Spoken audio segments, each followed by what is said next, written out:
like at a slightly elevated angle. Hey guys! If you're new here, welcome. If you're not new here, welcome. I hope you're all doing well and doing what you can to do the things. If you've seen any of my more personal vlogs, you would know that I am a huge reader. Fiction or not, if it's of any interest to me, I tend to throw myself into it headfirst. While reading is more of a bedtime, wind down sort of activity for me, I've been wanting to take it a little bit more seriously and get a little bit more out of my books. Books are a wealth of wisdom, despite there being other options like audiobooks available nowadays that make reading so much easier. There's something to be said about having a physical book in your hands and going through page by page. That makes for a slightly different and I would say more immersive experience. So I did what any sensible person would do. I went on a YouTube binge to learn how to speed read. But first, I'm gonna be honest and say that prior to this experiment, I didn't know too much about speed reading. If anything, I thought it was just skimming over the content and picking out the main points so that you can get through it faster. Which, as I found out, is probably the furthest thing from the truth. I had my misgivings going into this process, but think of it this way. Would you teach an adult the same way as you teach a child? Most of us were taught to read as children, while our brain and cognitive abilities were still developing, so those teaching methods were catered towards those capabilities. But we were most likely never thought to process written information as an adult once all of our brain bits had fully grown. I threw myself in headfirst. Day 1 of the speed reading experiment. Timer is set for 1 minute. Go!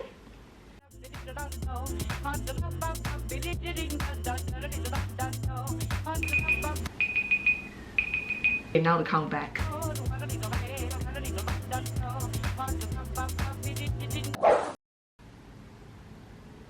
$220.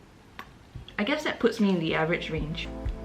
Future candidates should probably jump back in here and give you a frame of reference for that. A 10-year-old can read between 120 to 180 words per minute, while the average adult can read anywhere between 220 to 280 words per minute. What I found on the interwebs was that there were a ton of drills and different exercises available to help me cultivate this skill of speed reading. I ended up taking the more popular drills and sort of mishmashing them into this sort of routine that I could work into my daily schedule. Some of the drills I started doing included using a pencil to draw an infinity sign in front of my face. In theory, this is supposed to actually help strengthen the peripherals of your vision so that when you look at a page, your eyes wouldn't have to strain as hard to travel from one end of the page to the other, thus improving your reading speed. The second practice that I incorporated was actually reading in only an upright posture and also having the book held out in front of me at a slightly elevated angle so that my line of sight actually matches up with the majority of the page that I'm looking at. I guess this works two ways. Keeping my head in a set position means less fidgeting and being more engaged and actively reading rather than just flopping around in bed and having to read the same line again and again because I'm not absorbing it. I also incorporated having a playlist with music that I would only listen to when I am actually gearing up for a reading session. In theory, the music is supposed to help prime your brain so that once you're playing the music, your brain actually realizes that it's time to read and it's more ready to take up that information. I blocked off time from my daily schedule and did these exercises on top of anywhere between 20 to 40 minutes of reading every day. And I realized something pretty quickly. It works! You would think that speed reading means that you are sacrificing the quality of the content that you're reading in order to make up for speed. But what I found out really quickly was that if anything, keeping yourself accountable to that brisk pace would mean that you have to be even more present so that you can stay engaged. It's like how you would type to match the pace of your thinking. And if your train of thought is just firing off, every micro movement your fingers make on the keyboard is optimized to keep up with your brain. And you don't really have room to drift off in thought or get distracted. Hi. Hello, it is day 10. I wanted to see if my reading speed has changed. Timer, chopstick, and page.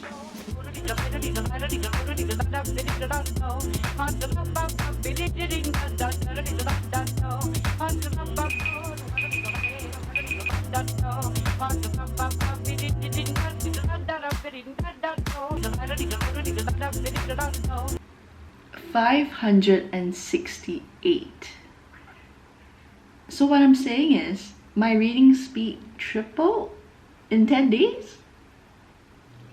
This is interesting. I kept up with the drills and funnily enough, it took less effort than I thought it would to process all that information. It's kind of like how when you run, if you actually adjusted your posture and ran properly, it wouldn't be as tiring or cause you as much fatigue as compared to if you were slouching and your form really wasn't there. I guess this is reading with proper form. Adult form? Because I was doing all these things to set myself up and my surroundings to read as optimally as I could, I was actually reading faster and faster.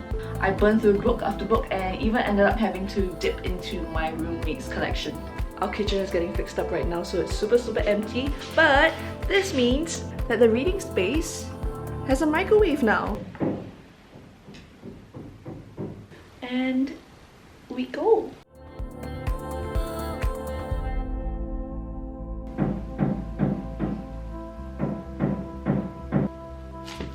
You are not going to believe this. 989 words. I guess it worked. While this was a very impressive number, I had to ask myself, so what?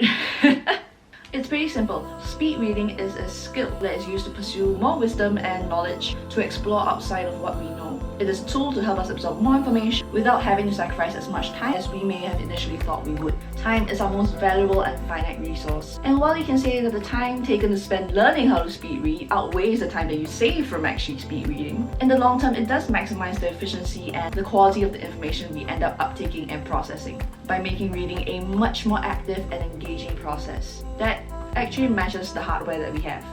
It's also a skill that can be toggled on and off, so I could just as easily revert back to my more relaxed pace of reading if I just want to chill out and enjoy a book before bed, and switch back to speed reading mode when I really wanna, you know.